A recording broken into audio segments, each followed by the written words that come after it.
Happened to me in 2022 when my father was on his last days as he suffered stroke. He died May 1.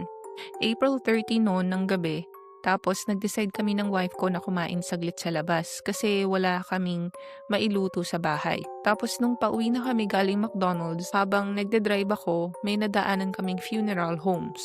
Nakababa pa bintana namin noon tapos biglang nangamoy bulaklak ng patay yung sasakyan namin. So, ang unang reaksyon namin siguro nga dahil lang napadaan kami sa funeral homes kaya baka normal lang. Pero sobrang intense pa din ng amoy. Kinilabutan na kami parehas ng wife ko. Pero shoulder shrug, nag-asaran pa rin kami, nagtakutan. Nakauwi na kami ng wife ko, May 1 na. Pero around 1 or 2 a.m. habang naguhugas ako, may nakita akong figure ng tao. Pero gawa siya sa puting usok. Basta matangkad talaga around 6 feet. Nakita ko siya na sumilip sa main door ng bahay namin tapos parang papasok siya ganun. So, ang ginawa ko, tumakbo ako papunta sa main door para i-check. Pero walang tao. So, yun talagang kinalabutan ako. Hindi ko na ma-explain kung ano nangyari.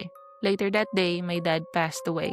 Tinanong pa siya ng tita ko kung nakikita daw niya yung lola ko. Since nag-suffer siya ng stroke, hindi kami gaanong makakuha ng response sa kanya every time na tinatry namin siya kausapin. Pero nung time na tinanong siya, tumango siya sa amin. So yun, ayun. Buti na lang may kasama siya habang nagda-drive 'no? Kasi kung mag-isa lang siya Oo, tapos kilabutan din ako nag-aaway nun. silang gano'n, shit. My God. Siguro hanggang na magpa-play ako ng malakas na music. Dadaan ko sa kanta. Ah.